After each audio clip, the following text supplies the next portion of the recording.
नमस्कार दोस्तों, जब जब सवाल अडानी के लिए होते हैं तब तब दर्द बीजेपी को होता है। आज मैं आपको बताऊंगी कि कैसे पूरे अडानी मामले में भारतीय जनता पार्टी और भारतीय की एजेंसियां एक्सपोज हुई हैं।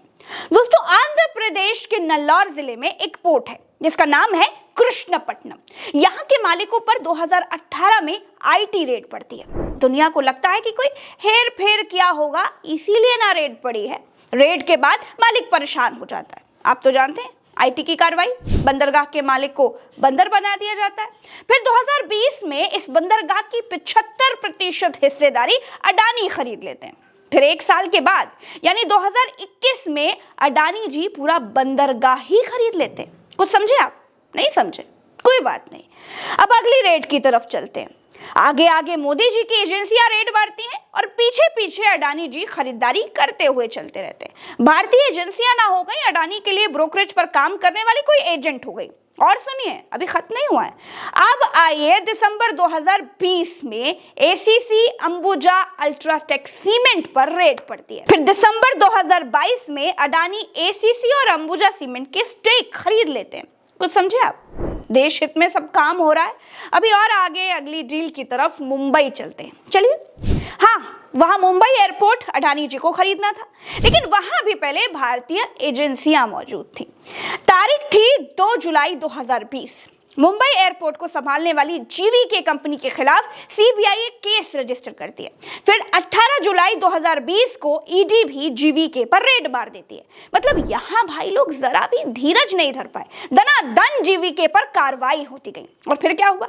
जीवीके ग्रुप को किनारे करके मुंबई एयरपोर्ट को अडानी ने ले लिया। ऐसा क्या था भैया कि जहां जहां सरकारी एजेंसियां रेड मारती थी, अडानी जी भी वहीं खरीदारी करते थे। ये सरकारी एजेंसियां आखिर किसका काम कर रही थी? इसी को कहते हैं कि जब सैया भय कोतवाल तब डर काहे का। मित्रता भी इसी को कहते हैं कि तुम मुझे सरकारी एजेंसी दो, मैं तुम्हें चुनाव में पैसा दूंगा। इसका कोई सबूत नहीं है, लेकिन ये आरोप राहुल गांधी की तरफ से लगाए गए हैं। लेकिन सबूत ना होने का मतलब ये नहीं है कि चोरी नहीं हुई है। जो हो रहा है वो देख ना पाए देश वर्णांधता का शिकार भी नहीं है। अडानी और मोदी जी की रिश्तेदारी का सबूत मांगने वाली बीजेपी ने कैसे कैसे हवाई जुमले गढ़कर लोगों को बेवकूफ बनाया है, ये भी आपको जानना चाहिए। चोर लुटेरों के पैसे विदेशी बैंकों में जमा है ना, इतने भी हम रुपये ले आए ना, तो भी हिंदुस्तान के एक एक गरीब आदमी को मुफ्त में 15-20 लाख रुपए यूं ही मिल जाएगा। 15 से 20 लाख मिले क्या? नरेंद्र मोदी और बीजेपी और बाबा रामदेव ने खुलेआम पूरे देश से बिना किसी ठोस सबूत के झूठ बोला कि विदेशी बैंकों में काला धन जमा है। अगर झूठ नहीं बोला होता तो काला धन भारत वापस आ जाता ना, और सबको 15-20 लाख रुपए मिलते। लेकिन क्या किसी को 15-20 लाख रुपए मिले? नहीं मिले।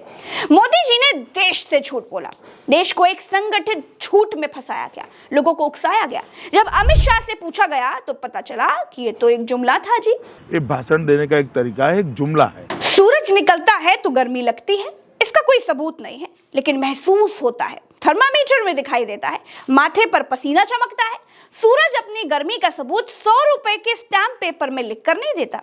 कौन नहीं जानता कि अडानी और मोदी दोनों एक दूसरे के करीबी हैं। मोदी की सरकार आने के बाद अडानी 609वें नंबर से दूसरे नंबर पर पहुंच गए। अडानी मोदी की ही छत्र छाया में बड़े हुए हैं। फिर कहती हूँ कि अडानी देश के व्यापारी है, अच्छा है, व्यापार करें, हमारी शुभकामनाएं उनके साथ है। लेकिन अडानी को सरकारी व्यापारी बना देना देश के साथ धोखा है। ये देश के सरकारी कर्मचारियों के साथ धोखा है।